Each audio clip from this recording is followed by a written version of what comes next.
even older, if I'm 60, 70 years old, and me and Sarah are in our house, a much, much more quieter house. There's no mess. There's carpet lines on the carpet. Everything's clean. And we have grandkids. Maybe the grandkids are even grown up. I'll have a memory of that day of, hey, remember when you were 35, your kids were full of energy, so in love with you and obsessed with you that they were begging you to come upstairs and tuck them in, and you didn't want to because you wanted to finish your meal prep? How stupid. How incredibly stupid. So I had to check myself.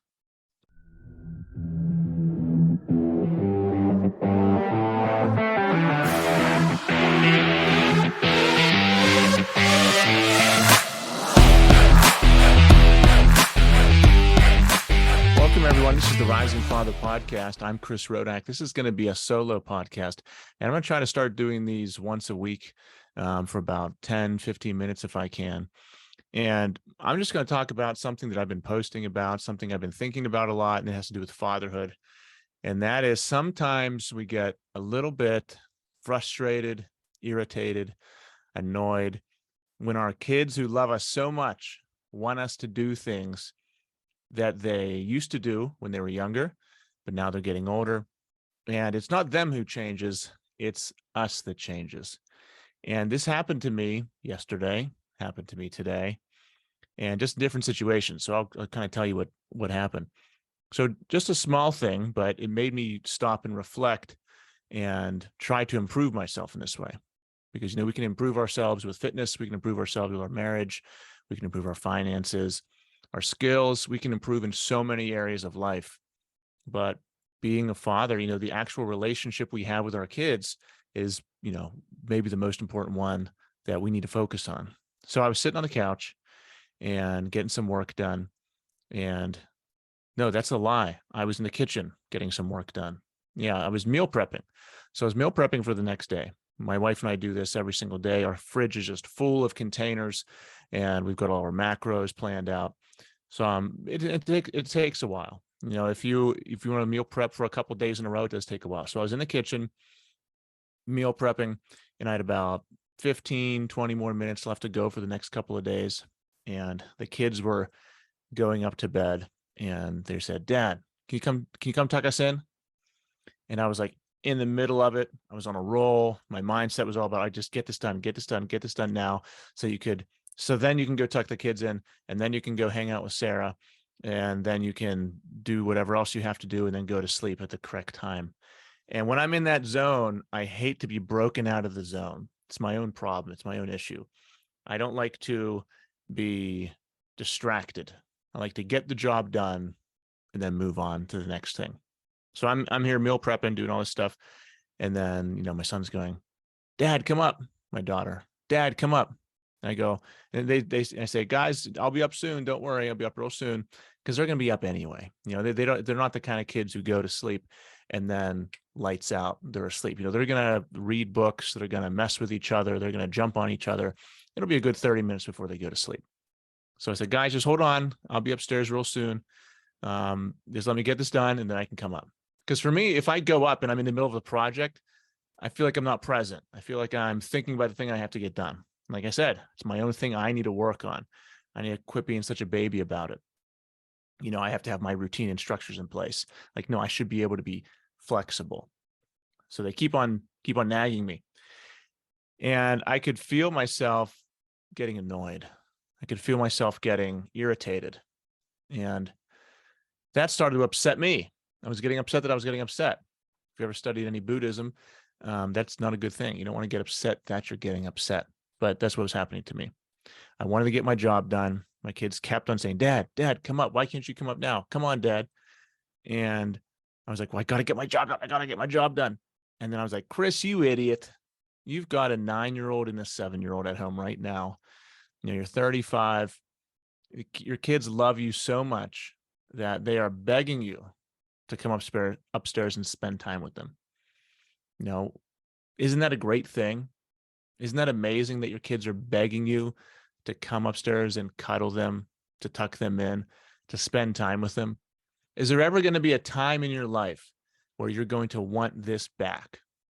Whenever you are 50 years old and you don't have any kids living with you anymore. We had our kids young. When I was 26, we had our first kids. I know people that are in their 40s, and they still have 2-year-olds running around. But that's not going to be us. Whenever I'm 40, 45 years old, my kids are going to be moved out. Some people are like, wow, that's amazing. But for me, I kind of look at it like, ooh, I'm going to miss these times. But, whenever that time does come, I'm going to look back to days like today, like yesterday, and think, man, I really miss that. I would give anything to go back right now and relive that day. Whenever, even older, if I'm 60, 70 years old, and me and Sarah are in our house, a much, much more quieter house. There's no mess. There's carpet lines on the carpet. Everything's clean. And we have grandkids. Maybe the grandkids are even grown up.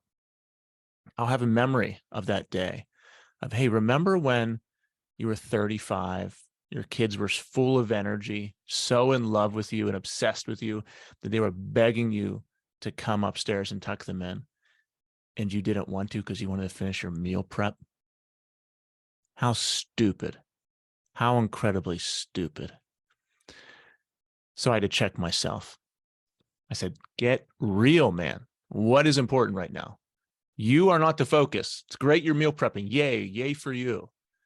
But your kids, you have children at home right now who want you to tuck them in. And they're going to have a memory of you tucking them in. And even if they don't remember this specific moment, they will be filled with warmth of you laying in bed with them for a couple minutes, reading them a story, cuddling them, talking to them, building them up for the next day. If you do that every day for 365 days or multiple years, you are making lasting changes to someone's life. So I checked myself, and then I went upstairs and cuddled them and tucked them in, finished my stupid meal prep later. And that's on me. I need to be more organized with my time. I need to do this meal prep stuff that at a time that's not inconveniencing the family. I'm waking up at 4 a.m. now. Maybe I need to wake up a little bit earlier. Maybe I need to be more structured with my time when I wake up. Maybe I need to be more efficient at the gym. These things are on me. It's not on my kids. Anything that I'm not living up to, it's because I need to level up as a person. And then today it happened again and made me realize, man, I really need to focus in on this. I'm in Pittsburgh, and we had our first sunny day in what feels like 2 months.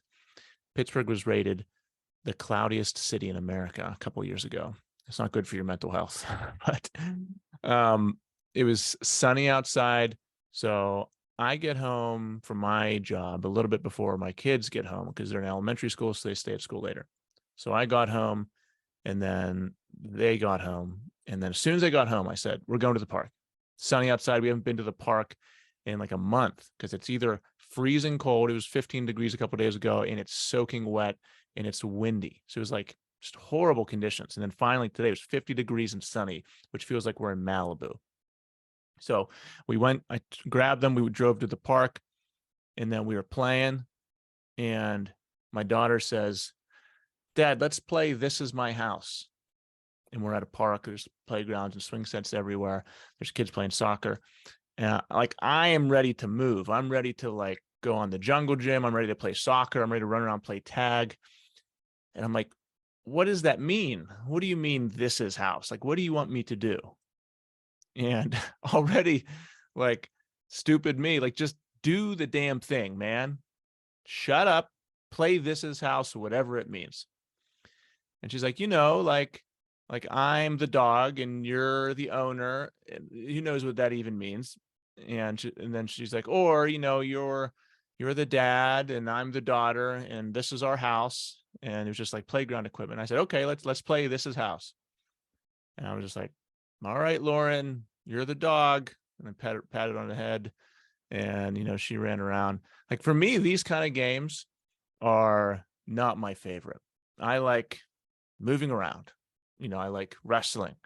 I like, even with my daughter, she loves going on walks. She loves going on hikes. She likes doing, I love the more physical things, but even notice I keep on saying me, what I love this, me being selfish. That's me being selfish. It's not about me.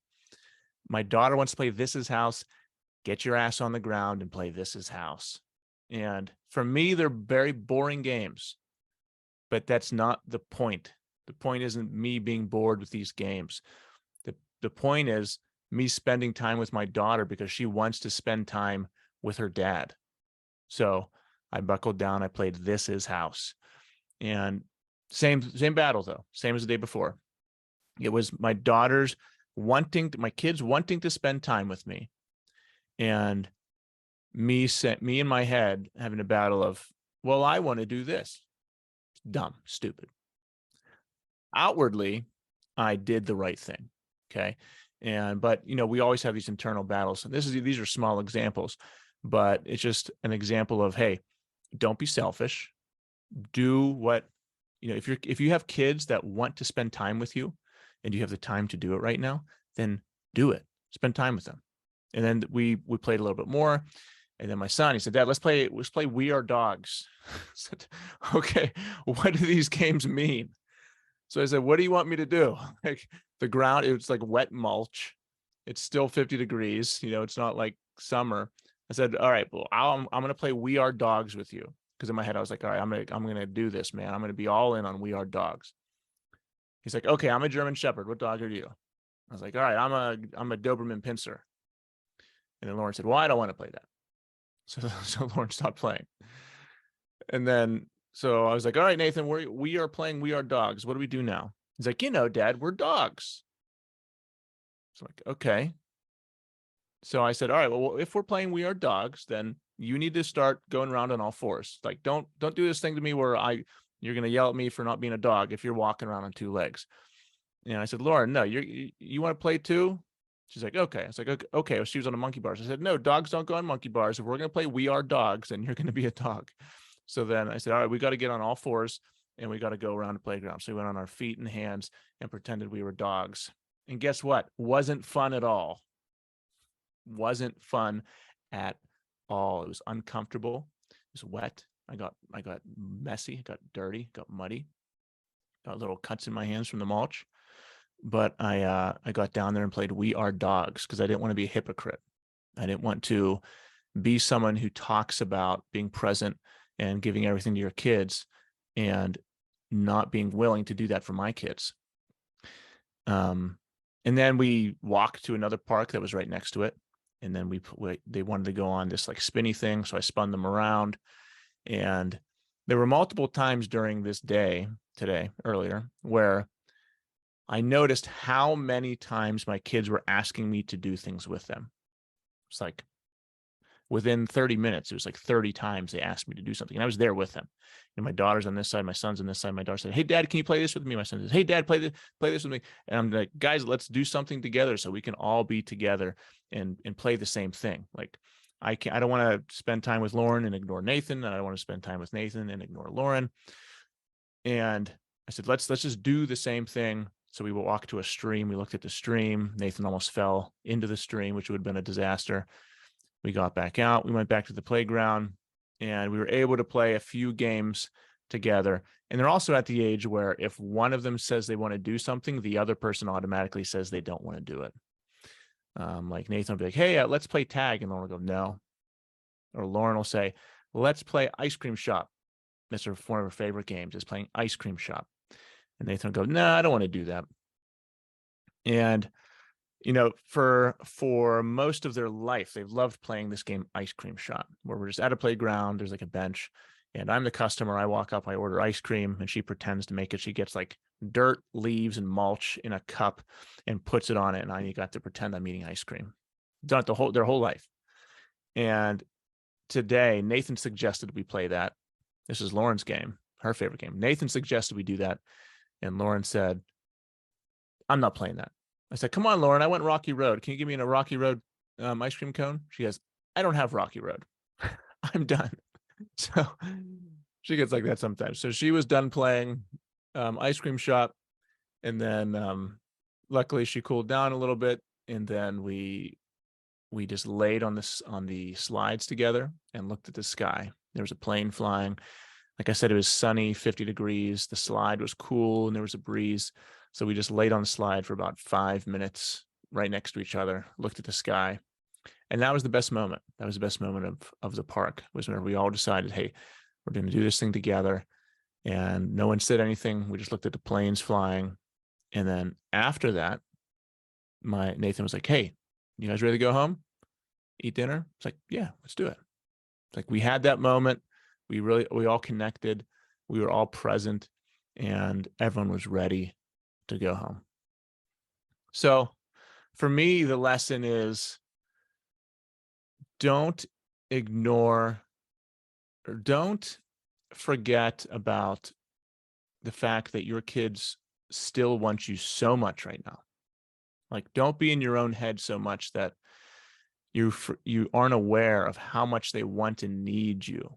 Like, so many times you hear from parents, oh, well, whenever we get older, your kids stop wanting you. Your kids stop asking you to do things. And for me, it was like, hey, I could be saying that today, but it's me.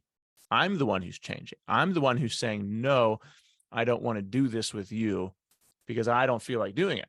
And guess what? If I wouldn't have checked myself, if I wouldn't have caught myself, and then that same scenario happened, a couple times a week over the next 2-3 months, our relationship would have been changed forever. They would have stopped asking me to do those things because they would have just known that I would have said no. And then I would have said a year from now, oh, well, my kids don't like to play with me anymore. It's like, no, you said you didn't want to play anymore. They wanted to, but you didn't feel like doing it. So it's not on your kids, it's on you. So I am in that phase right now. I'm trying to constantly check myself with my kids. I want to be a good role model. I want to be a good father. I want to be strong for them. I want to impart wisdom upon them, show them how to live their life. But I also still need to be playful with them. I still need to engage with them. I still have to be a great communicator with them and talk with them so that throughout their life forever, we can have conversations where they feel comfortable telling me anything. So I never want to lose that. So I'm really aware of how we interact every day. And they are changing so quickly. Like, my son feel like he's grown 6 inches in the last year. Like, he's no more baby Nathan. He's no more toddler Nathan. He's crushing kids in jujitsu. He can choke me out if he wants to. He's got some meat on his bones. He's strong, does CrossFit. Lauren's also getting taller. She does jujitsu and CrossFit. They're both growing so much, changing so much. And I have to change with them. I can't treat them like babies. I can't treat them like toddlers. I have to meet them where they're at. I have to show up in new ways every single phase of their life and be the dad that they deserve, most importantly. All right, guys, that's my first solo podcast in a while. Hope you enjoyed it. Please subscribe. Please share this. Please follow on social media. It's all at Rising Father. I love having you all in our community. Please check out our men's groups if you would like to do that. Be part of a group of men who are all trying to rise, kick each other in the ass, and help each other stay accountable. We're all fit. We're all trying to be fit. We're all trying to be better husbands and fathers. So it's a really awesome community. Thank you, guys. Talk to you soon.